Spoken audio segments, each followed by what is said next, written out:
Hello chess fans, this is Rick from Chess to Impress with coverage of round 8 of the 2017 Tata Steel tournament played on Sunday the 22nd of January. Round 7 saw a 123 move clash between Magnus Carlsen and Aronian-Giri. How would they feel the next day? How would they be able to play another game after such a marathon game with so many emotions of Carlsen missing mate in 3 and then Giri holding that endgame of queen versus rook, bishop and 2 pawns. Both Giri and Carlsen were black in this 8th round. Giri had to play against Levon Aronian and Carlsen was black against Richard Rapport. Let's have a look at both games and let's start with Aronian against Giri. d4, knight f6, c4, e6, knight f3, d5, g3, bishop b4 check, bishop d2 and bishop e7. We have a BOGO Indian defense on the board. Aronian played bishop g2, Giri castled and so did his opponent, c6, and here Aronian came up with a novelty, knight a3. He said afterwards there are 4,000 games in his database with this variation, but nobody has played knight a3 here. The whole idea is to discourage black's setup with b7, b6. Often then white gets play on the c file, and Aronian said, well, one of the ideas then with the knight on c3, which of course is a normal move, knight b1 to c3, one of the ideas is to play a2, a4 and knight c3 to a2 to get the knight out of the way of the c file to put pressure against pawn c6. With knight a3, that knight is not on the c file, and Aronian thought that this way he would get play against this standard plan from black. Very creative idea. Knight bd7, rook c1, knight e4, bishop e3, and now Giri takes a very principled decision to part with a bishop pair. He takes off that knight on a3, shattering the pawns on the queen side.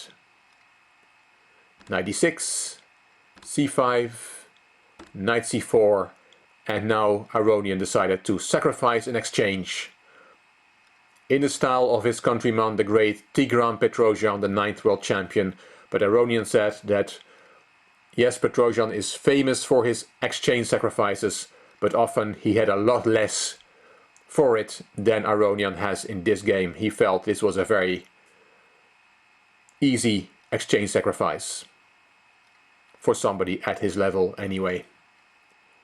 D takes c4, Aronian played queen c2, h6, queen takes the pawn, so white has a pawn and a bishop for the rook. b6, bishop f4, rook e8, and there comes a monster bishop on d6. Black has to develop bishop b7, but that bishop will never come to life, as we will see. Knight e5. Another idea would be a3, a4 and rook to b1 to set up a clamp on the queen side, but Aronian said he wanted to go for it directly.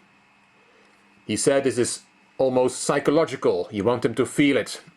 The bishop will stay on b7, and as Aronian said, black is in the frying pan. So show the opponent who is the boss and show him the cage that he is in. A strong language from Aronian describing how he felt at this moment. He felt he had a very good position. Giri took on c5, and now Aronian showed the following variation. He could have played knight takes d7, and if then queen takes back, there is d takes d5, and that bishop on b7 stays in its cage. But he was worried that black then would play c takes d4, and then there is knight c5, queen takes d6, knight takes b7, and queen takes a3. Yes, he said, this is winning for white, but you don't want to release the beast from its cage. So he wanted to keep the pressure on, and instead of taking on d7, he took back with the pawn on c5, keeping that bishop on b7 in agony. Knight e5, knight takes d5, I mean, bishop takes e5, and a5. Hoping to ever play bishop a6 to bring the bishop to life, but he can never get that in because of the weakness of pawn c6. Rook b1, and if now black would have played bishop a6, then there is queen g4 with a mate threat, f6, bishop d6, queen d7, and rook b6, and the bishop has to go back into its cage on b7. This is a variation that Aronian showed. So instead of bishop a6, Giri decided to play rook a7. And this is a very instructive move from Aronian. Queen c3, threatening to take on g7, so forcing black to create another weakness. f6, and now pawn e6 is weak. And the g6 square is also weak. Bishop d6, bishop a8. A very poor sight, that bishop there in the corner. Bishop e4. His colleague on e4 is a lot stronger. f5, bishop c2, rook b7, rook d1. Aronian does not want to swap those rooks. Rook d7, hoping to sacrifice the exchange back to open up his play. e4, queen f6, queen c4, not swapping the queens. King h8, rook e1, queen f7, queen d3, setting up a nice battery of queen and bishop. f4, g takes, and e5. Queen h3, and if now black tries to get activity with, for example, rook b7, then there is bishop takes, e5, and if you sacrifice the exchange back, rook takes, f takes, rook b2, then white wins with queen c8 check, king h7, queen f5, and you have to swap the queens. Queen takes, e takes, and if you take that bishop, then there is e5, e6, and there's nothing that black can do against the pawn promoting. Again, this was a variation shown by Aronian in the post-mortem. Giri decided to take on d6, give the exchange back, c takes d6, and queen g6 check. Queen c3, and queen takes d6. Rook d1, hitting the queen, and now Giri made the decisive mistake. He should play queen c7 here. He is in big trouble, but at least he can play on for a while. For example, queen g4 is a strong move, threatening rook d7. And white is winning, but he still has to finish it off.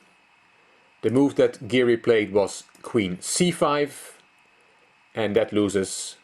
Rook d7 with a mate threat. Rook g8, bishop e3, hitting that rook. E takes f4, hitting the queen, so queen g6. Giri still tried f4, f3, and you have to be careful to not be checkmated on the back rank. So a bit of air for the king with h4, queen c3, and this is completely over. Bishop takes g8 with a mate threat, and black only has a few checks. Queen e1 check, king h2, queen takes f2 check. It looks dangerous, but it's not. King h3, queen f1 check, and king g4 all played very quickly by both players, and here Giri resigned. Why did he resign? Well, he is running out of checks very quickly. Queen g1 check, king h5, queen c5 check, and then bishop d5. Interposing the bishop simply wins the game. There's a checkmate threat, so you have to play queen f8, the only move that makes sense. But then simply queen f7, queen takes, bishop takes, and if you try f2, then it's mate in 2 with rook d8 check, king h7 and bishop g6 checkmate, just to show you one variation. A beautiful win from Aronian over Giri. Very instructive win, and Aronian showed the power of the exchange sacrifice. It looked very simple, but of course it is not. He made it look easy today. Let's go to Giri's opponent from yesterday, world champion Magnus Carlsen. He had the black pieces today against Richard Rapport from Hungary. Let's see what happened in that game. This is the position after 22 bishop g2 to h3 from Rapport. Materials equal and the position is about equal as well. Rapport has played quite conventionally for his doing.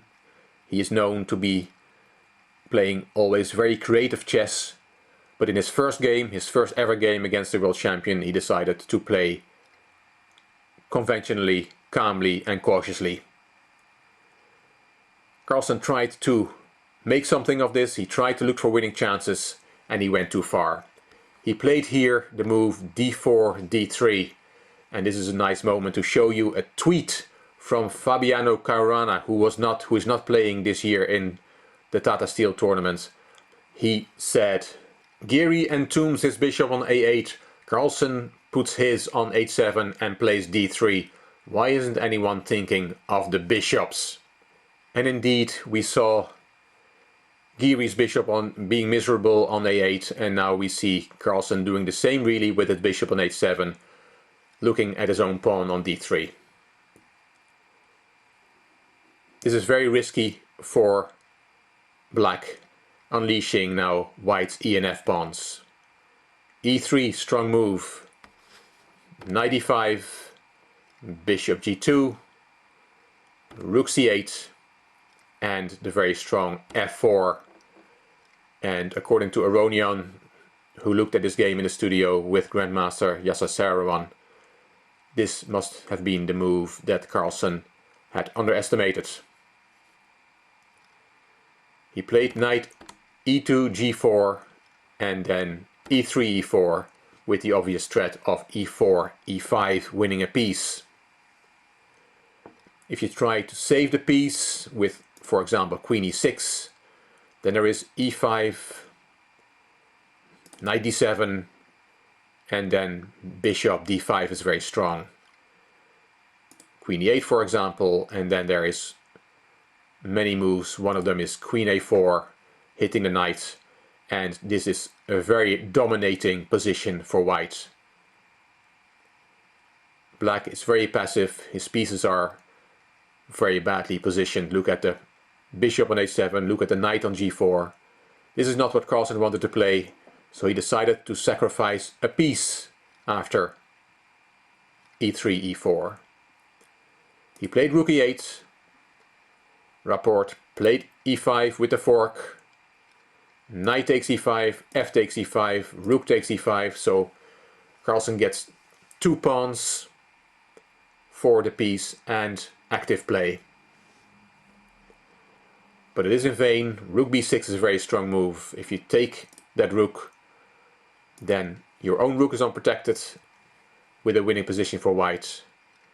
Carlsen played queen e7, hoping to get play against the white king, but Rapport played it really well.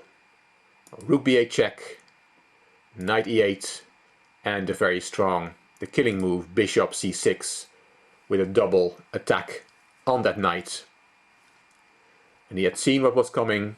Rook e1 check looks dangerous, but he just sacrifices his queen, which is the only move, by the way, but it's good enough. Queen takes e1, queen takes e1, check, and knight f1. And here Magnus Carlsen resigned. Beautifully played from Rapport, the last number of moves, sacrificing that queen. And why is this so devastating? Why did Carlsen resign here?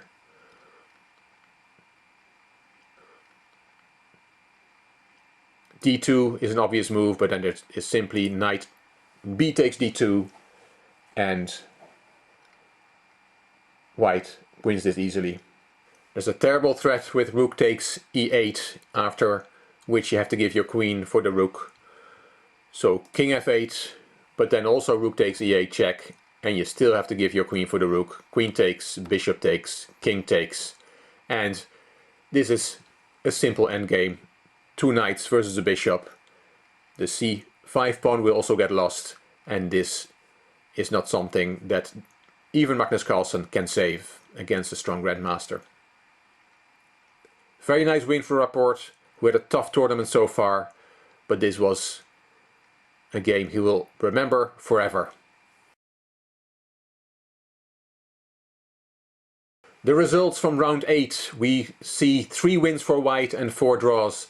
We've seen the Aronian and Rapport games against Giri and Carlsen, and the Indian Adiban keeps winning. He defeated Andreikin from Russia, and the other 4 games were draws. The standings after round 8, Wesley So still half a point ahead of 2 players, Elyanov and Wei Yi. Carlsen fell away from that little group just behind So and is now a full point behind the lead. Luke from Wei Yi got another draw today and is now on 1.5 out of 8. Monday the 23rd of January will be a rest day, and the 9th round will be played on Tuesday the 24th of January. And I will be here after the round to give you an update on what happened. Hope you enjoyed this video. If you did, please give it a thumbs up, please subscribe to my channel, and I'm looking forward to seeing your comments. This is Rick from Chess to Impress. Thank you for watching.